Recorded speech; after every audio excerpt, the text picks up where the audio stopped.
ишенич жөнүндө чыкпай. Ушул деп менен кармап кеткичтерди суранабыз.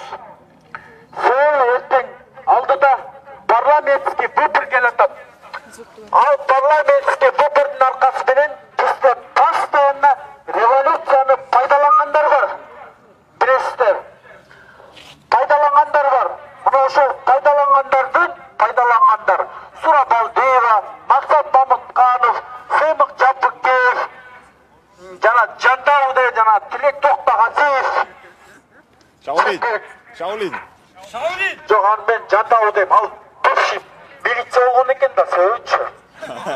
Милиция болгон экен да. Ал Шаулин болгон башкача болду. Ал натураль Жандау. Күнүңүздөр менен урматтуу Говоритова мультимедиалык агенттигинин көрүүчүлөрү, азыр алдында нааразычылык акциясы өтүп жатат. Нааразычылык акциясына чыккандар талапкер Улукбек Мариповду өкмөт баштоокко дайындоо сыяктуу пикирлерин айтып, ага каршы нааразычылык акциясын өткөрүп жатышат. Билгегиче бүгүн жогорку кеңеш өкмөттүн түзүмүн жана программасын карап жатат ушул тапта. Бирок ошол учурда нааразычылык акциясы өтүп жатат. Бааларды көрүп атасыздар. Бааларды. 70 сомдук май 140 сомго чыгыптыр. 140 сомго. Таң каласың. Азыр ушул эмелердин бүттөрдү ушул садырого жоюшка жиктелет. Эртеңчи. Мына сиз келгени ушул баалар кымбаттады. Баалар тигинтүү деп. Бул жакта 10 миң сомдук төлөдү 30 миң сом болуптур. Сыймык бараптыр ошол бааны көтөргөн жана Жолдошбек деген мырзаны текшербей туруп, сыймык барып туруп, башка нерсесин текшерип кетиптир. Аттан бөлөк кактагы башка нерсесинчи. Башка нерсесин текшерип атат. Сүйлөгөндө мен аякты тимеле, аэропортту тимеле, айырып таштадым деп атат да сүйлөгөндөрчү. Урматтуу туугандар, чогулалы, чачырабайлы, келгиле, бир муштум бололу. Биз буга чейин бир муштум болуп келгенбиз. Биз азыр талаптыбыз, бирөөс чыгып, мындан кийин мындай болбойт. Забор жок. Биз бирок мыйзам чегинде мыйзамды бузбай, эч качан мыйзамды биз бузбайбыз. Карапайым эл качан өзү жарылат, ошондо мыйзам бузулат, жарылганда. Биз ага чейин забор жок болсо дагы таттакай чакырабыз. Спикер!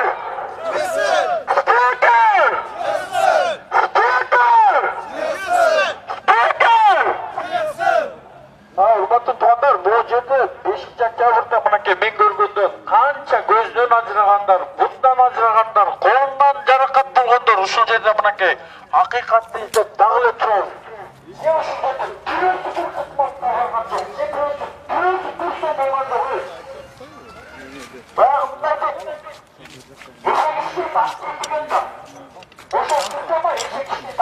Депутаттар чечет. Саламатсызбы бакайыңыздар, азыр Күзөбөдө кетип жатат. Бүгүнкү мынакей нааразычылык акциясынын талаптары эмнени талап кылып жатасыздар жана кандай сунуштарыңыздар бар, ошол боюнча айтып өтсөңүз. Бүгүнкү биздин негизги эле талапыбыз Улукбек Марипов Кыргыз өкмөтүнүн башчылыгына келбесин, иштебесин. Себеби ал бул кызматты тарта албайт. Бирок ошол биринчи митингдагы Специалист эмес, опыты жок экен, специалист эмес экен. Буга мындай жоопкерчиликтүү специалист, ошол чарбаны түшүнгөн, өкмөттүн аппаратында иштеген, мындай опыты бар киши келсин деп атабыз. Опыты бар кишиси келсин деп атабыз. Анан мунун опыты жок экен. Бул кантип экономиканы көтөрөт, кантип бюджетти көтөрөт, кантип налогду көтөрөт, кантип соцфондду көтөрөт, билбейт. Просто бир малярды эле алып барып повар кылгантатчы, же бир стройкада иштеген кишини алып барып туруп эле повар же швейный машинка отургузгантат да. Ошондой эле болуп атат, урматтуу мекендештер. Бул бизге Кыргыз мамлекетине жасаган чыккынчылык деп эле баалаш керек. Булар деген Садыр Нуркожоевдун башын тегеретип атат, алдап атышат. Азыр деген мыйзам боюнча буларда да бийлик деген буларда өкмөттү жана коалициялык көпчүлүк курайт. Анан биз Садыр Нуркожоевич менен макулдаштык, тигинтик, минтик деп туруп алдап атышат. Булар бүтүндөй Кыргыз элин алдап атышат. Садыр Нуркожоевич буга макул болбоңуз. Булар азгырык, булар майтан деп коет булардычы. Жана шайтандын майтаны бар го, ошол шайтанга көзгө көрүнбөйт. А бул майтандар кетпейт жаныңыздан. Куусаңыз да кетпейт ат. Камасаңыз да кетпейт. Кайра эле тегеректеп келип эле ушинтип эле торой берет. Жолуңузду торойт. Ишиңизди торойт. Өкмөттүн иши жүрбөйт. Ал кылам деп аткан реформасы всё блеф. Чуш анын барычы. Анын барын кылганга башы жетпейт. Ал бирөөнү эле жазып алган окуп атат. Окуп атат. Биз уктук аны, даже ким жазып бергенин уктук ал. Санжар деген министр экономика жазып атыр. Азыр чыгарып туруп суроо берелиби Мариповго? Мо соцфондду кантип реформа кыласың? Билим берүү министрлигин кантип реформа кыласың? Саламаттыкты сактоо министрлигин эмне реформа кыласың? Кандай программаң бар? Мындай идеяң барбы деп сурасаң, нөл, жооп жок. Чыксын мына элдин астына, монча элдин астына, кыргыз элдин астында жооп берсинчи, макул биз эки коштоп, эки колдоп колдойлу. Ата-энесин, бир туугандарын ноокатта кылганын угуп атабыз. Ноокатты басып алыптыр, Мариповтар басып алыптыр. Кара сууну тиги ким эле жана таможник Райым басып алса, бул ноокатты басып алыптыр. Ушундай экен да бүт жерлерди ар ким эле басып алган. Тиги аким ким, тигинин тууганы, ровдунун начальниги, прокурор, соцфонддун жетекчиси бүт урук тууганын арга сака тыгып, бүтүндөй ноокатты ээлеп алыптыр. Ушундай эле мафияларга эми эң жогорку жакка алып баратабыз. Эми бүтүндөй кыргыз элин мафияга салып беребизби? Жемкорлорго, коррупционерлерге салып беребизби? Урматтуу Садыр Нуркожоевич, биз эмне үчүн чыктык? Эмне үчүн артыңыздан жүгүрдүк? Эмне үчүн ушунун баары оңолсун, реформа болсун? Кечиресиз, биз 6 ай күтө албайбыз. 6 ай күтө албайбыз. 6 күн күтө албайбыз керек болсо. Реформа болсун, негизги талап кетсин, настоящий реформатор келсин. Кадр деген кокодон толтура иштейм деген киши акылы да жетет, билими да жетет, сөзү да жетет, тажрыйбасы да жетет. Бар Садыр Нуркожоевич, сизге жеткирбейт да. Эми мындай деген убада бар эмес беле? Жооптуу кызматтарга конкурстар менен келет, тандоо менен келет. Мындай тандап туруп алып келебиз дебедик беле? Тандабайлыбы 5-6 кишинин арасынан? Бар да кантип жок болсун. Бар Садыр Нуркожоевич. Реформа деп калдыңыздар. Кече жакында эле мынакей өкмөттүн структурасын өзгөртөбүз, анан кийин кыскартабыз, буга өзү Жапаров өзү демилгеледи деген пикирлерин айтып атат да. Анда бул кандай? Туура, Садыр Жапаров демилгеледи, жанагы Финполду жойгону жакты, мага туура эле кылды. Финполду жоюп туруп тиги МВДга кошкон турбайбы? Анысы туура эле, жакшы. Садыр Нуркожоевичтин жакшы таза эле ниети бар. Бирок ошол реформаларды ишке ашыра турган камчыңыз жарабайт чапканга.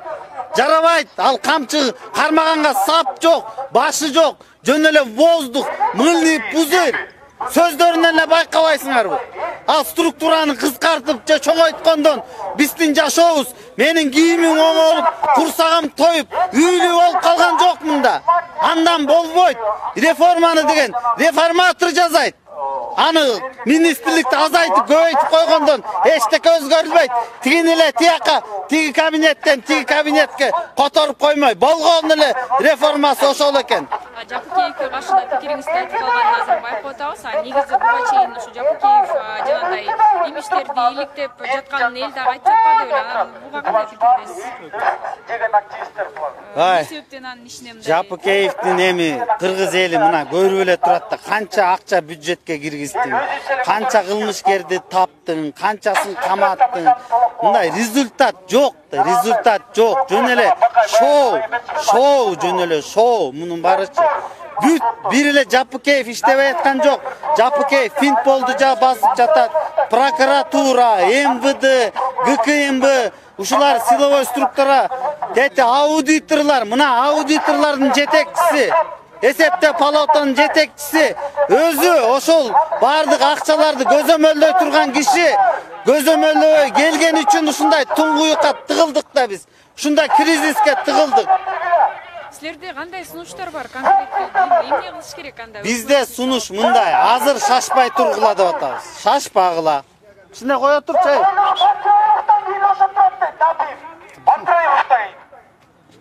Азыр сунуш мындай. Bizde konkretный сунуштарыбыз бар. Элдик көзөмөл, элдин үнүн уксун. Эң биринчи Садыр Нуркожоевич. Эл мына какшып атат. Соцтук тармактарда Новиков эле калсын, Новиков эле калсын деп атат. Новиков премьер-министр бойдон эле калсын. Премьер-министрлик кызматын уланта берсин. Анан жанагында чоң реформаларга шашпагыла. Ал деген дыкат изилденген жок, дыкат даярдалган жок. Жөн эле идея бирөөнүн эле бир жазып койгон кагазы алчы. Аякта эч кандай мындай эме жок тап, эмелеричи мындай бир өзөктүү нерсе жок. Жөн эле бир программасын алып келди. Мен элди байытам, жашоосун оңдойм, тигинтем, минтем деген эле сөз. Туура мен жанагы идеяңызды колдойм, Финполду жоюп туруп, МВДга кошулуш керек. Бери эле ушуну колдойм. Калганы бүт эле туфта калп. Жөн эле сиздин башыңызды айлантып, ар кайсы кагазды түртүп эле башыңызды айлантып атат. Аларга ишенбеңиз, Садыр Нуркожоевич. Бул экинчи сунуш, шашпай ошонун баарын талкуулайлы. Кантип өкмөттү реформа кылабыз? Канткенде өкмөттүн ишин жакшыртабыз? Ошону тактайлы дагы өкмөт мүчөлөрүн, жанагы бара турган өкмөт мүчөлөрүнүн ар бирин саламаттыкка ким баратат, билим министрлигине ким баратат, таможняга ким баратат, налоговыйга ким баратат, ГКМБга ким баратат, прокуратурага ким баратат, ошонун баарын дыкат карап туруп, татуктуулар келсин, татуктуулар бүт. Жогорку сот баары реформа болуш керек. Бизде бүт коррупциялашкан Садыр Нуркожоевич. Бүт кайра эле коррупциянын үстүнө коррупционер чиновниктер баратат. Ошол чиновниктер барбасын деп атабыз. Бүт тазалансын, тазалансын. Мындай элдик талкууга койбойсуңар. Эмне мынча шашылыш? Эмне мынча шашылыш? Мен түшүнбөй атам ушугачы. Эмне мынча шашылыш? Новиков эле иштей берсин, жумушун уланта берсин. Акырындан жазалат реформалар. Эмне мынча шаштыңар, эгокуй. Шашылыш болуп атабы ушунчалык. Токтоткула, монун баарын токтоткула. Всё. Бүт дагы бир жума талкуулаш керек, жок эле дегенде. Урматтуу говоратын мультимедиалык кеңешинин көрүүчүлөрү азыркы тапта Ак үйдүн алдында наразычылык акциясы өтүп жатат. Наразычылык акциясына чыккандар жогорку кеңештин спикерин бизге чыгып жооп беришсин деген талаптарды коюп атышат. Анын эң башкы талабы азыркы тапта өкмөт башчылыкка сунушталып жаткан Улукбек Мариповду өкмөт башчылыкка дайындоо керектигин айтып атышат. Алардын пикиринде биринчи вице-премьер-министр Артем Новиков ушул кызматтан аркалап калыш керек жана ошондой эле бул өкмөттөгү реформаны дагы бир аз талкуулаш керек деген сыяктуу пикирлерин айтып, президент Садыр Жапаровго кайрылып өтүштү. Алар кандай конкреттүү сунуштарды коюп жаткандыгын дагы жогоруда айтып өтүштү. Биз түз эфирди дагы да болсо чалдырабыз, андыктан бизден алыстабай туруңуздар.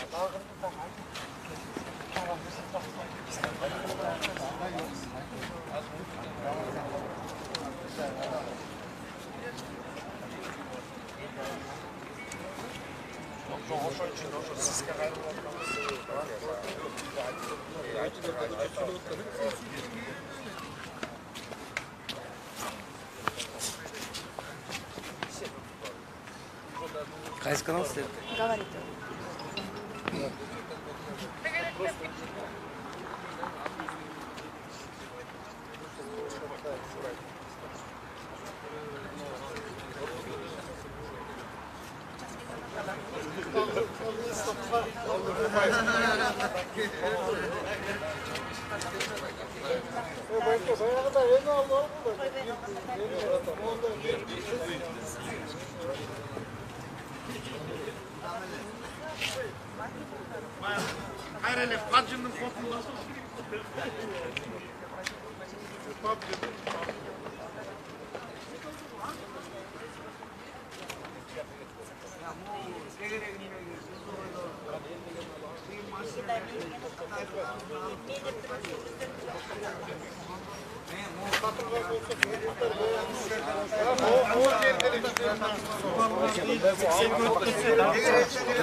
Туғанырға айылдашы бар, керек башқа алып шығады. Ал жерде жүргенде деймін. Анан елдің арасында жинді көп та, ертең, короче, где мынау подполковник қайерде жашайды бізде. Біреу ошол жинді яқа шықпайды, давай. Таппайды осы жақсы. Yo elleri de uspokojite to'xtatildi. Yo'q, biz tartibimiz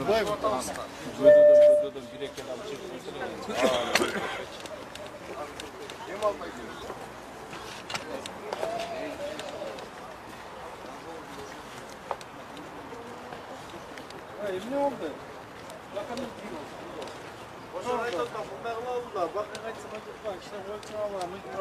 Bizde bundan iş kerek bo'lsa, ақырындан ой үсті баяғы айтып өш керек болса, çoğulupçu баяғы. Бірден айтсаң, бірден айтсаң, бірден қосылады дегенде, мысалы қазір біз сөйлеп отырмыз мынакей казино мәселесі ұмытылады. Ошо ұқсаған мысалы сот системасы. Кетерде мынакей Райым Матраевтан эле кийин турган Набиев деген прокурор бар экен, айлан айы Ош базардан күнүгө 100.000 сом алат экен отметкачы. Ош базардан 400.000 сом чөткөн, күнүгө 100.000 Набиев алат экен. Себеби ал жерде сатып алып тур да бирөөчү 3 миллион долларга, 3,5 миллион долларга. Анан чем алдырып жибергенче Ош базарды чем алдырып жибергенче андан көрөп 400.000ден 100.000 Набиевке берип турган жакшы оң экен да. Ошол оң экен. Чем алдырып жибергенче. А соттун чечими чыгып калыптыр уже. Мына мага кайрылып атат, мынакей кагаздар бар турат дейетчи. Кагаздар соттун чечими. Ошо менен мен даже силерди чакырам. Биз ошо менен мына мен айткам ай, мэрияга уведомление берип койгула. Баштайбыз депчи. Силер андан көрөк менен байланышып турсаңар, мен телефондорду неметип, биз ошол прокуратураны мына өткөндө бакай барып деген. Айтышып эле тим болду, биринчисин эскертип берди. Эми муну жеринен мындай сүрөп чыгышка уже туура келип атат жана Набиев деген. Ошолорду райымдан кийин келе турган эме экен. Урматтуу туугандар, мээрлечи мындай талап биздин элдин талабы. 120 депутат кетсин. Кетсин. Садыр Абаздын жанындагылардын баары кетсин, эскилердин баары. Келсин, жаңылар, карапайым адамдар бар.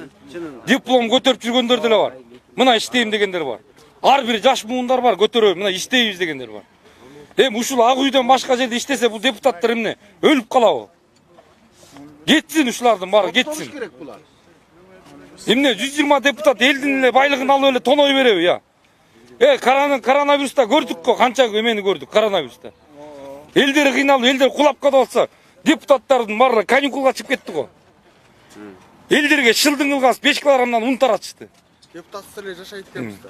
Бизге эмне керек бар ал депутаттарды? Бул эски депутаттардын баары кетсин, ошол биздин талабыбыз.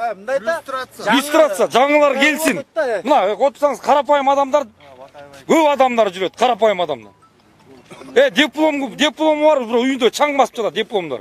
Сандыгында жатат. Сандыгында жатат. Ошол окшогондор келип иштесин. Садыровама жардам берсин ошолор.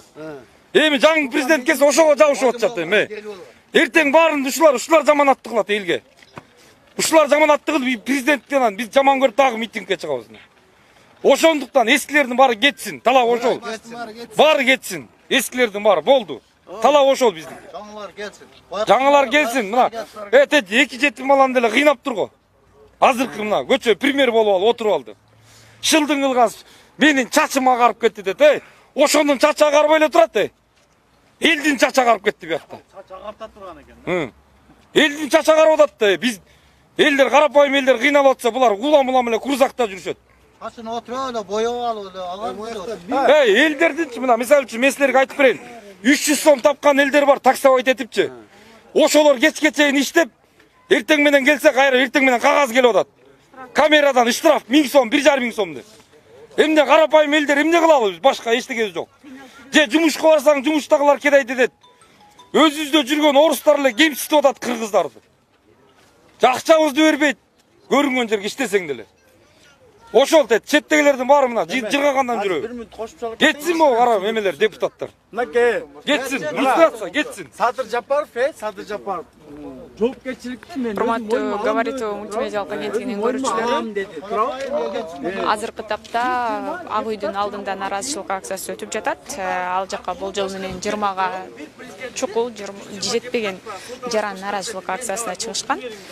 Алардын талаптары бүгүнкү күндө азыркы учурда өкмөт башчылыкка дайындалып жаткан Улукбек Мариповду өкмөт башчылыкка дайындалышына каршы пикирлерин айтып жатышат. Жана ошондой эле 120 депутат тарасын, жана ошондой эле азыркы келген президент реформаларга барсын деген сыяктуу дагы бир катар пикирлерин айтып өтүштү. Биз наразылык акцияны чалдырабыз, андыктан бизден алсабай туруңуздар. Жалаң эле мондай колунда барлардын балдары, башынан эчтеке өтпөгөн балдар ушул жерге келип отуруп атат мына. Мен калп айтпай эле мына, эгерде мени мына чындыкты айтып атам, мен чындыкты. Жалаң эле кыйналбагандардын баары келип ушака келип отуруп атат. А мына карапайым адамдардын акчасы жоктордун баары калып атат көчөдө. Диплом кучактаган бойдон калып атат. Тетигинде ичип жеген балдардын баары келип ушака иштеп атат. Анан чачыма карап атат дейт. Кетсин ошо депутаттардын баары, эскилердин баары. Бизге ошол талап, биздин талабыбыз. Чоңу могу жерде мынакей 120 чипирик каралып атат ошол жердечи. Азыр просто баягы Кадыр Жапаровду бүйтүп койду буларчы. Мейли, боло берсин. Эл колдоп атат. Эл колдоп атат. Боло берсин. Майда жарга деле түк жөрөбүз. Маяй келатат. Жарга түк жөрүш. Оңой эле азыр бир эле кишинин чекесинде мындай камчы салат. Башталат. Ошону биз азыр эскертип атабыз. Ошондой нерселерди болбойт. Лучше мо жок кылсынбы 120 чипирикчи. Пикириңиз барбы? Вообще тарапчылык. Ассаламу алейкум, кыргыз элим. Мына бүгүнкү болуп аткан көйгөй иллюстрация, жаңылануу, жаштар келсин. Жаштар биз алып кетебиз Кыргызстанды өзүбүз эле. Мен айтам, могу жакта азыр отурган депутаттардын баары баягы алтысынан кийин эле тарашыңар керек болчу силер. Баарыңар тең. Анткени ошо силердин атаңарды биз кулатканбыз мына жаштар.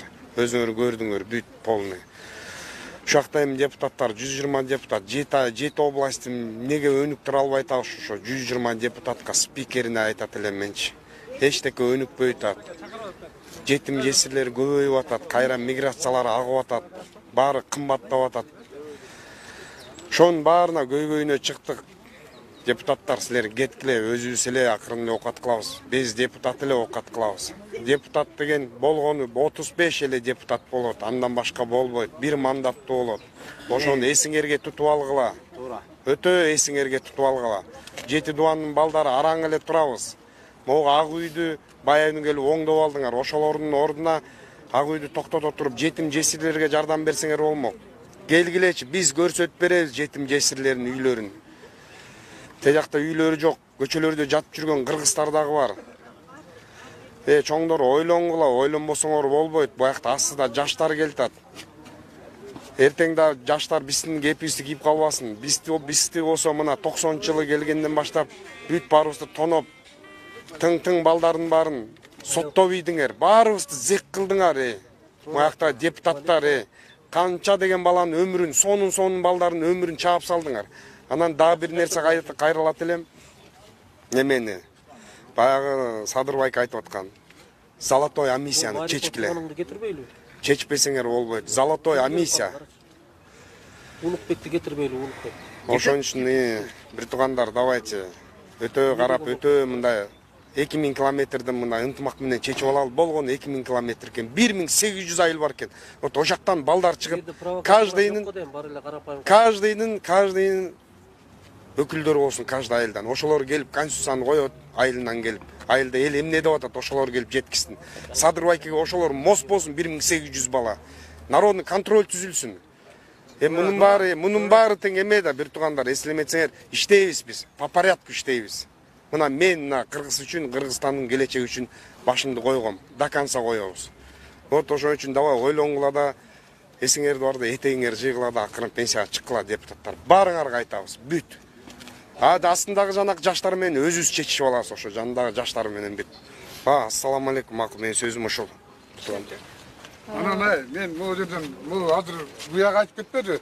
Если андай эле жакшы кылат турган болуп, мындай элге кайрымдуулук болуп, элди мындай жакшы көрүп, элди мындай могу жерге келген элди сыйлап эметсеңер, маяктан бир лифт менен чөтүккесиңер, түшүп келип туруп, шерген жолугуп койбойсуңарбы?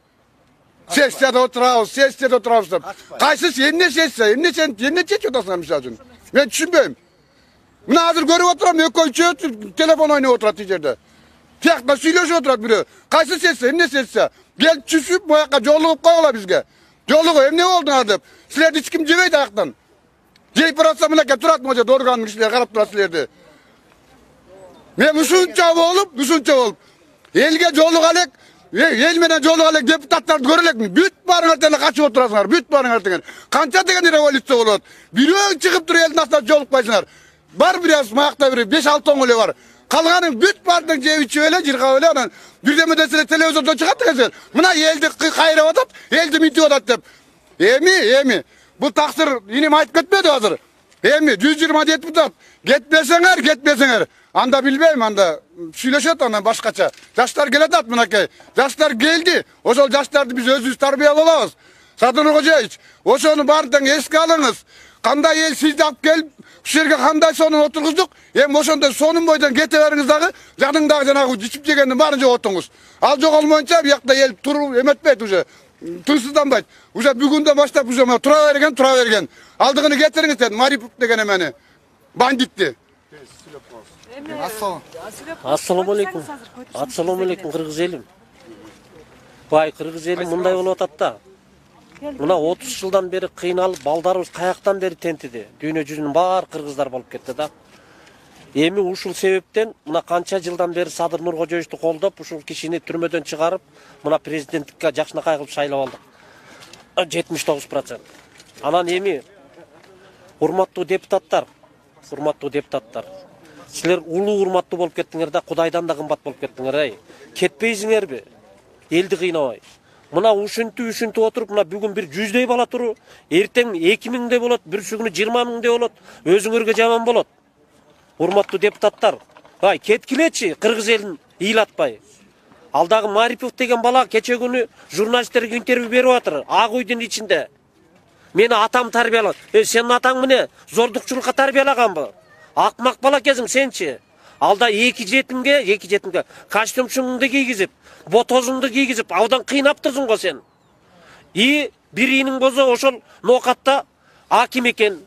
Биринин козу ошол жерде эмне дейт? Атаң козу ошол жердеги больницанын баарын курчуп алыптыр. Канча кишини өлтүргөн аны Кудай билет. Жанагы түрү мененчи. Асамидин, эгер кыргыз болсоң, кыргызды сыйласаң, кыргыз элин сыйласаң, алда 2 баланын башына сылап койгонуң, өзүңдүн өлүгүңө жакшы болот. Сен эмне өлбөйсүңбү? Алда 2 баланы ушунчалык эмне кыйнагансың? Алда 2 жетим баланы. Улукбек Марипов, чыгып элге жооп берип кой, эркексиңби? Эгер кыргыз болсоң, жооп берип, акырын немеңди тапшырып туруп, премьерликтен кеткиниң. Элдин барын кыйнабай. Бир эле ноокат кыйналган жок, кыргыз элин баары жаман болуп атат. Мына балдарды карагылачы, жаш балдарды. Көзүн агыстыңар го, балдардын көзүн агыстыңар го. Дагы силерге эмне керек? Үмүттөгөн баланы өлтүрүп койдуңар го, Мына кече күнү YouTube'да жүрөт, интернетте жүрөт. Сооронбай Жээнбеков аялын алып кетти Турцияга деп. Эгер чындык болсо туура эмес. Садыр Нуркожоевич, силерден суранарыбыз. Ушул элди сактайм, ушул элди багам, ушул элдин мүдөөсүн аткарам деп келдиңизби? Жаныңыздагы кошоматчылардан арылыңыз. Бир эле көйгөй ноокатта болгон жок, бардык жерде болуп атат. Биздин Кара Орада да, Таласта да болуп атат. Мына эртең 5-нде жер үйдө чоң чогулуш болот. Же нары кылабыз, же бери кылабыз. Бөркүңөрдөй көргүлө. Таластыктар эртең 5-нде чогулабыз. Ошол жерден көрсөтөбүз, жер үй же нары болот, бери болот. Мына кумтөрдүн азабын. Нарын эли плюс мына Казакстанга уже жете баштады. Канча деген балдар жок болуп кетти. Канча деген балдар тупурактын астында калды. Ошо тупуракка Куран окутуп койдуңар го. Айбанчылык кылдыңар го, депутаттар. Бүгүнкү Шарипов, Марипов болуп атканда мүмкүн силерге тыйын бергендир. Аларыңар аш болбойт, кол коңорго тыгылат жакында, Элди мынчалык кыйнабай, мына балдарды, ошол жердеги жаштарды, чогулуп аткан элди мынчалык кыйнабай, ушул акылыңардын баарында турган турпатыңарда көтүңөрдү кыскыла дагы кеткиле. Жаман болосуңар, 2-3 күн калды, жаман болосуңар. Эл дагы келет. Үйүңөрдөн таап алат. Иса. Ким эле Исанын немеси? Өмүркулов. Сен качан тоёсуң? Акмак. Өлөрүң аз калды го, Кыйналбай өлсөңчү. Мына карачай эмне кылып койдуң, мына элдин баарын чуулдатып, каяктагы бир Марипов тап келип туруп. Ал зордук зомбу кылган кишинин баласы экен, Асамидин деген. Жетимдин каргышы силерди уктатпайт. Анан көрі кеткіле. Кеткіле. Ассаламу алейкум, менің атым Руслан, жеті туған қырғыз елі ынтымағынан болам.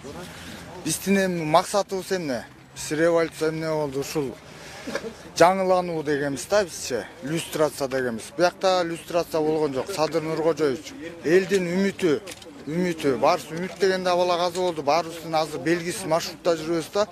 Жана кинодогудай элечи. Баарыбыздын үмүтүбүз бир гана Садыр Нуркожоевич, сизге бердик, сизди шайладык.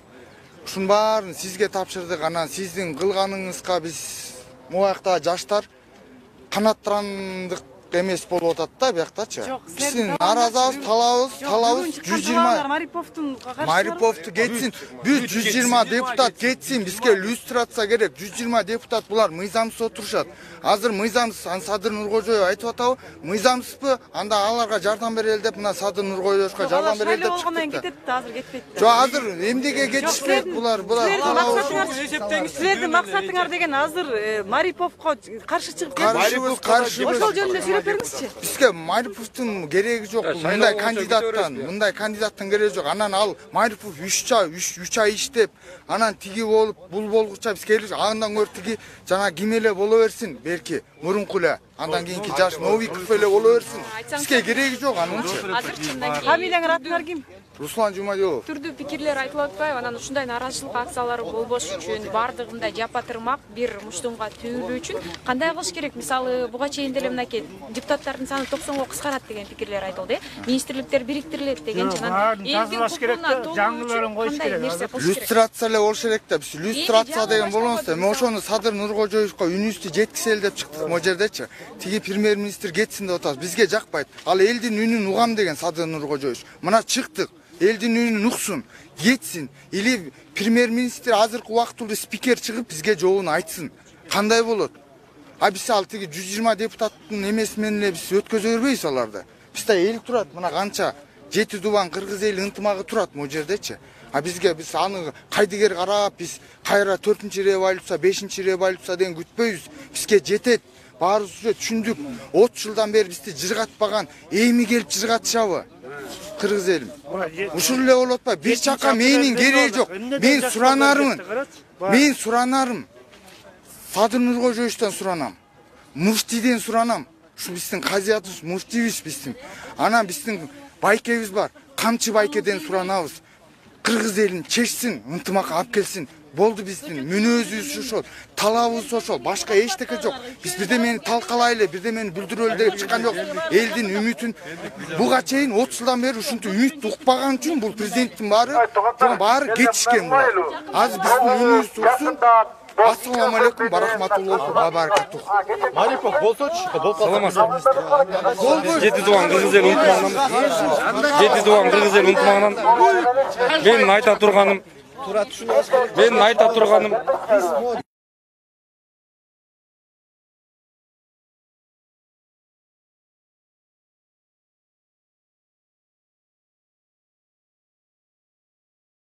кетсин. Жөн эле кетсин. Бу жерде көзүнөн айрылган малдар, колунан айрылган малдар, бутунан айрылган малдар, ошолорго ким жооп берет? Ким жооп берет ага? Эмне 2 сом акча берип койсо эле ошол буту түзөлүп калабы? Же оңолуп калабы? Урматтуу Садыр Нуркожоевич, үмүттүн баары силерде. Ошо тегереңердин баары кузгундар жүрөт. Тегереңердин баары жаман көргөзөт. Урматтуу Садыр Нуркожоевич, мына жети тубан кыргыз эл ынтымагы силер үчүн деп жүрөбүз. Ак караны кара деп жүрөбүз. Могул азыркы премьер болгон сыйы барда этегин жыйнап кетсин. Кетсин, ошол биздин талап. Урматтуу Говоритова мультимедиалык агенттигинин көрүүчүлөрү, азыркы тапта биз Ак үйдүн алдынан түз алып көрсөтүп жатабыз. Ак үйдүн алдында нааразычылык акциясы өтүп жатат. Нааразычылык акциясына чыккандар азыркы учурда жогорку кеңеш карап жаткан өкмөт башчылыгы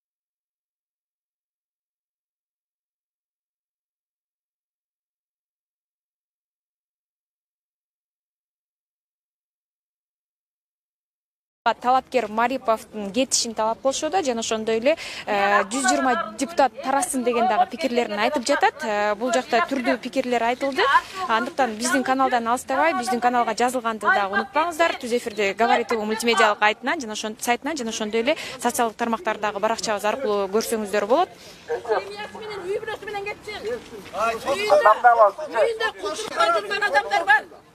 Сотто анын иши каралышы керек дейт. Марипов дегенде анда кетсин деп айткыла. Марипов! Кетсин! Марипов! Кетсин! Марипов! Кетсин! Бизге мындай да. Жок, бизче бул Мариповду кетирүү. Мариповдун айтып отурбазбы? Бизге мындай болот да, туугандар. Бизге мындай болот да, мындай тажрыйбасы бар. Эл жүзүнө көрүнгөн. Самый главный ушул өлкөбүздү алдыга тартып кете алган премьер-министр керек да. Өлкөбүздү алдыга тартып кете алган, кадр маселесин түшүнгөн, кайсыл жакка кимди кое алат, жана бака айткандай, Мездировго кимди кое алат, мисалы тиги тиш чукуган эмени, тиги көз чукуган эмени кое салабы дегендейчи. Ошондой бир премьер-министр керек да бизге. Самый главный ушул бизди алдыга тартып кете алган премьер-министр керек. Биз буга чейин мынакей Мариповдун буга чейин мисалы счетный палатада иштегенин мен аябай жакшы билем. Бул кимдер менен гана иштеген эмес, булчу. Тиги атам заманында президенттер менен чогуу иштеп келген да булчу. Кички кызматта болсо дагы мисалы бир мындай да 100 күндүн ичинде сен мисалы 100 сом киргизсең, бир күндүн ичинде 1 сом киргизишиң керек кирешечи. Ошондой иштерди мисалы бирин кылган жок бул Мариповчу. Мен ошон үчүн эл мынакей 3 аялдын аркасы менен мына бүгүн кече 3 аял чыкты. Бүгүн болсо мен шишипкө ыйлап келдим. 100 киши чыкты. Эртең болсо 1000 киши чыгат. Ошо менен барып туруп анан Садыр Жапаровду май айында анан бул 120 чип керек, 120 чип керек. Жаргандан кийин манандай кылып түртөт да. Биз ошон үчүн эл кеңешке атканда эскерди жыйып, могу жерге өкмөт башчылардан болобу, депутаттардан болобу, спикерин болобу, келип чыгып элди какшатпай жооп бергиле. Биз таптакай туруп атабыз. Мына 5-октябрда да айтып мына детиги жерден башталган. Башында мына ушунча киши болчу. Башында. Ким ишенди эле ошол күнү революция болуп кетер? Ким ишенди эле? Эч ким ишенген эмес. Элдин наразычылыгы мына азыр бүгүнкү күн башталып атат. Бирок бүгүнкү күн революция эмес. Бирок бүгүнкү күн наразычылыгын биринден бир себеп болуп башталып атат бүгүн. Биринчи себеби бул Марипов болуп атат. Биринчи себеби Марипов. Бул кички да кызмат эмес. Бул президенттен кийинки кызмат. Премьер-министр деген бул президенттен кийинки кызмат. Кандай кылып мына мен Мариповго суроо берет да, кандай кылып деди Надеевди Райымбеки, Надеев деген чыгыптыр, Райымбеки, Ген прокуратурада. Ош базарда мынакей күнүгө отпетке алат экен. Кандай кылып колдук? Ошол менен чара колдонот экен. Кантип? Ал жерде мынакей жолушуп отурат мына жаңгыларды Ген прокуратурага. Чыгып өзүнүн программаларын премьер-министр болордун астында адам өзүнүн программасы болот. Келдиң, уктуң, колдоду. Кандай жол менен колдоду? Балким азыр 120 депутат кадр маселеси менен соодалашып атышат тиги жердечи. Биз кече Надеевди колдоп бербедик беле? Бизге эми бул жагынан мунусун колдоп бер, бул жагынан тигинисин колдоп бер депчи. Анда Жээнбековдор эле отуруп бербей эле дейм да, мен таң калам да. Шарипова кетсем, Надеев келди мына кече көндүгөр. Шадиевдин өкүл баласы келдим, ачык өзү айтып атат. Мени президент дайындап деп ачык өзү айтып атат. Кандай президент дайындайт? Жаңы конституциянын мынакей жаңы немеси кирилек. Ал жерде премьер даже премьер болбошу керек, премьер-министр деген даже жоюлуш керек. Эгер мунагу Марипов туруп кала турган болсо, жакында адамга билинип атат Марипов канча бергенин, кимге кандай бергенин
Маратбек уулу Берлан өз нараачылыгын айтып, мынакей. Саламатсыздарбы, урматтуу эл журт, урматтуу Садыр Нуркожоевич, урматтуу Кыдыршаевич. Биз ушундайлардын ачыбай калган, элди укпай калганын айынан нараачылык ушундай болгон, революция болгондо. Биз революция болгондон кийин эртеси мына карапайым элдерди, мына моякта турган элдердин үнүн уга турган хан болсун, элдердин үнүн уга турган вазирлер болот деп ниет менен болгон революция. Ал ток жеп туруп, урматтуу Садыр Нуркожоевич, мен колонияга чейин баргам ошондо, бутум аксаганына карабайчы, сизден үмүт кылып. Эми мынакей карачы канчалаган адамдар турабы сизди колдогон. Ушундайга жол бербегичи, Садыр Нуркожоевич. Сизден сураныч. Могуреки өткөндө урматтуу Кыдыршаевич, сизге бетме-бет кирип жолугуп сүйлөшкөнбүз. Могу чегара башында отурган жемкорлорду люстрация кылыш керек, жок кылыш керек. Алар киши өлтүргүчтөр, жер саткычтар. Эмне үчүн көңүл бөлбөй атасыздар? Мунун баарын коргоп отурган Набиев. Набиевди вообще камаш керек, кетсин. Соттош керек азыр. Башым садага, урматтуу эл, мына дагы эле турабыз. Эмне үчүн акыйкат орнобой атат? Мына момча папка менен жүрөм дагы эле. Мыйзам чегинде күрөшөлү деп мыйзам каралбай атат.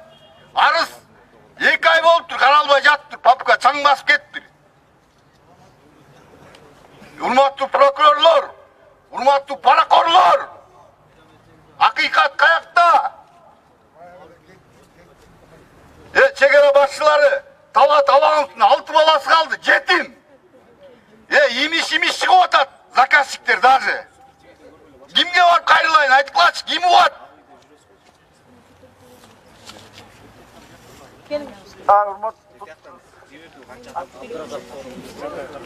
Азыр сөз кезде Абдыразак Сооронбек байкеге берилет. Урматтуу кыргыз элим.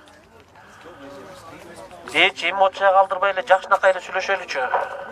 Урматтуу депутаттар, элге кылган бир жакшылыгыңар калбады да. Азыр ушул Мариповду премьер кылып отургузуп алсак, нар жак тунбуюк болот. Ушундайында эл чогулгула дагы, мына чогулуп турган элдер, тууган урууңар боло, коңшу колуңдар боло баарын чакыргыла. Ушундайында токтотуп калбасак, дагы деле мурунку Жээнбектин заманы, Атамбайдын замандары келет. Башка эч нерсе жок. Бул Мариповдордун кылганын найза бойлойт экен. Мына ютубтарда 1.80-деги апасы, чоң апасы ыйлап атпайбы? 2 жетим түшүптү деп. Бул жетимдерди аябагандар элге жакшылык кылбайт, кыргыз элим. Мариповду ушул убакта токтотуш керек. Жана Набиевди ушул убакта токтотуш керек. Биздин кылган революциябыз артка кетет. Урматтуу туугандар, мындайда мен айтып атпайм, биз революция өз максатына жетти деп азыр так айта албайбыз. Себеби азыр иш жүзүнө мынакей Садыр Жапаров иш жүзүнө бир 3-4 күн эле болду киришкенине. 3-4 күн болду. Бирок мен кече күнү баягы бир күйгөн десем, чимкеректер колдоп берип атса, Набиев таптак айтып атат. Президент мени колдоду деп. Набиев таптак президент мени көрсөттү депчи. Таптак айтып атат эндечи. Суу берип атат Азаттыктын журналисти. Таптак айтып атат алчы. Эң жок дегенде эми депутаттарга сунуштады. Депутаттар колдоп берди. Тажрыйбам бар эле, программам бар эле. Кыргызстанды тартып кете алам. Же мага убакыт бергиле десе, анда башкача иш болмок. Туруп турду эми. Президент мени колдоду. Ичо өкүл баласы болсом Шадиевдин.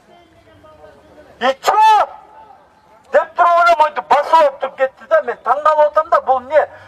Бизчи эле мына өткөн революцияда канча күн депутаттар элден качып жүрдү, могу жердечи качып жүрдү. Мен кыймын деп бадубар келип кандай гана башка жеп кетти. Ошол убактарда мисалы Садыр Жапаров элди баягы жалгыз ишеничим Садыр Жапаров болуп элди кармап калды. Болбосо эл көтөрүлүп азыр каждый депутаттын үйүнө мондай Барып талқалап тиги бу мондай немелер башаламандыктарга аябай көп болмокта. Кой деп ошол убакта мынакей эл ишенип Садыр Жапаров өзү чыгып Ташиев экөө мына кыркырып дегендеп айтып мынтип элди алып калды. Азыр Садыр Жапаров болбогондо вообще булар бийлик талашып бит болмокта вообще-чи. Багы эшек иштейт, ат жейт болуп атат да могу жердечи. Biz çıktık, yedik, ok yedik, buttan aldık, götten aldık, ne fayda çıktı? O şöyle Nabiyim Mehmet'e kayra oturat. Rahim Ekilsim'ini alıp bana bugün oturat. Daşık var elde siz tutup. Kança degen mınakey, oş pazarda ne? Yani bir günde $100.000 atmet kalıpken ne? 400 bin sorucu, bir günde Nabiyim degen şey. O şöyle zuluşup karap durat da zuluşup karap koyup durat o şöyle için. Kayıttım olsam depçi. Biz zuluşuptan da programa suraşız керек. Kanday kılıp gepir kalktırın özgürtüsün. Kanday kılıp aldığa tartıp kötülasın. Nabiyev'de kanday çare koldanısın. Kanday 300. Sana Zilaliyev'de kamağında öyle Nabiyev'de deli aparı öyle. Mına ke, momça baylığın varken sen rayımla jetip kaptırsın уже. Develi kavat koça oradan 300 berende menekçi.